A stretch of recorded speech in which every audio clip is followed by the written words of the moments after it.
Okay, so hear me out. Kaido and Shanks were both apprentices on two of the strongest pirate crews ever in the One Piece world. Kaido with the Rocks Pirates and Shanks with Roger's crew. Roll credits. Thank you for coming to my TED Talk. Feel free to subscribe for more controversial theories like this. Just kidding. The reason that I'm making this video is because in recent weeks I've seen people be surprised that Kaido knows so much about the Will of D and Joy Boy and the importance of Wano. And I've seen people question whether or not he learned it from reading Oden's journal or his time on Rock's crew or something else. Well, ladies and gentlemen of YouTube, I am here to say that it was definitely from his time with Rocks. Because that was Rox D. Zebek's whole MO, right? He was a nerd for secret knowledge. Frankly, my headcanon is that Zebek was probably the one who put Roger on game concerning the Void Century. But that's a whole nother video. Even when Kaido says that it looks like Luffy couldn't be Joy Boy either, the immediate reaction from us fans was, wait a minute, who else was a Joy Boy candidate? And I personally kind of feel like Kaido could have been referring to Roger, but keeping in theme with this video, what if he was actually referring to Zebek? What if Roxy Zebek was trying to be Joy Boy at God Valley? The point is that I have no doubt that Rox knew about Joy Boy, Will of D, and Wano.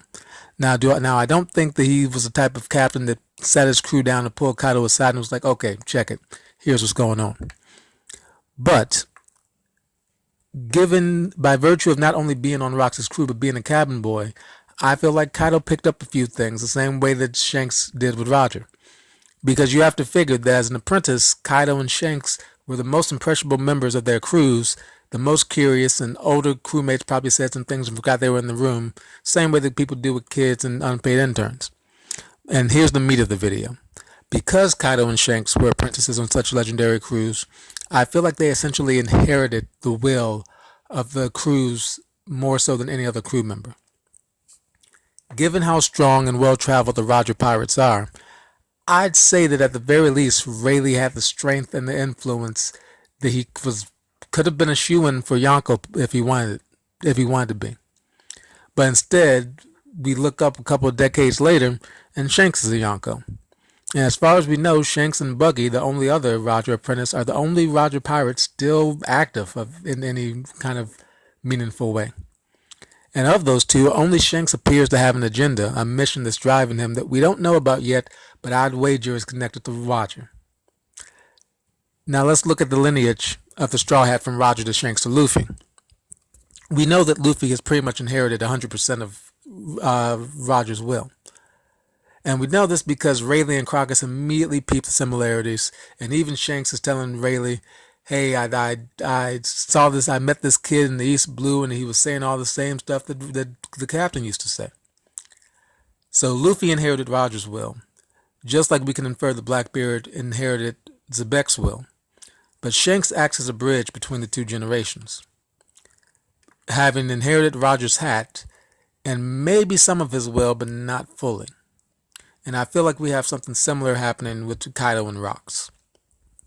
Roger inspired Shanks by giving him his straw hat.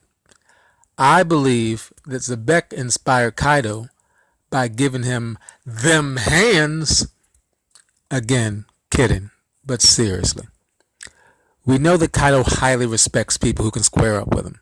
He doesn't necessarily like Roger, Whitebeard, or Oden, but he never talks trash about him. The only thing that he has bad to say about them is that they were great pirates, but they weren't ruthless enough. You know who probably didn't have that problem? The man who was going around rocking people's jaws like that was his last name, because it actually was. When we see Kaido envisioning the few people that can hang with him in the ring, chronologically, Zebek is the first. And I feel like if Rocks wasn't the first person to beat Kaido in life, that he was probably the first one to beat him one-on-one. And I think he beat the brakes off of this man. I think Rocks did Kaido like Thanos did Hulk. I think he beat this man calm. For all we know, Kaido may not have even wanted to have been a pirate. That Rocks could have just showed up and be like, hey, Kaido, come join my pirate crew as a cabin boy. And Kaido was like, actually, my name is Kaido. And Rocks was like, it doesn't matter what your name is. And Kaido was like, well, forget that. I'm going to invent this game called baseball, and I'm going to be the best at it. And then Rocks was like, smack. And Kaido was like, so, cabin boy, is that unpaid or do I get a stipend? Or the point is, I believe that the way that Kaido breaks people's spirit in order to recruit them is probably reflective of how Kaido ended up on Rocks' crew. And while they probably didn't have a positive relationship, I feel that Rocks was the man that Kaido admired the most in the world. The scene that sparked the idea for this entire video was when Luffy got thrown off of Onigashima and Kaido was doing his Thanos impersonation, telling himself, I should have gone for the head. Because if your followers are not shown proof, faith in you will never die. Isn't that right? Now, to me, that line came off as though he was speaking from experience, and not from the experience of saying I've made this mistake before, but from the experience of still having faith in someone who was not proven dead. One of the subtle themes of the Wano arc that I didn't pick up on until recently is the theme of absent leaders. We have the Scabbards missing Odin. We currently have the Alliance missing Luffy. We have Cypher Pole talking about how it's not enough to just cut off the head. Even Marco showing up reminds us that he is the highest ranking member of one of the last great legendary pirate crews that couldn't hold it down after their captain was killed. But when we look back at when the Wano arc was just revving up and the Rocks crew was mentioned for the first time at the Reverie, what does Hina say? Even without the captain, their strength is growing. Now this line always stuck with me because it seemed odd to speak of Big Mom and Kaido like that, considering that as Yonkos, their strength is pretty much already grown and their days under Rocks was so long ago. It's like saying that without Destiny's Child, Beyonce's career is still growing. The bottom line is that Rocks has slowly been set up as an absent leader. Now, whether he's like Luffy, where his enemies think that he's dead, but he's going to return, or like Odin, where he really is dead, but his followers are still fighting his battle, is yet to be seen.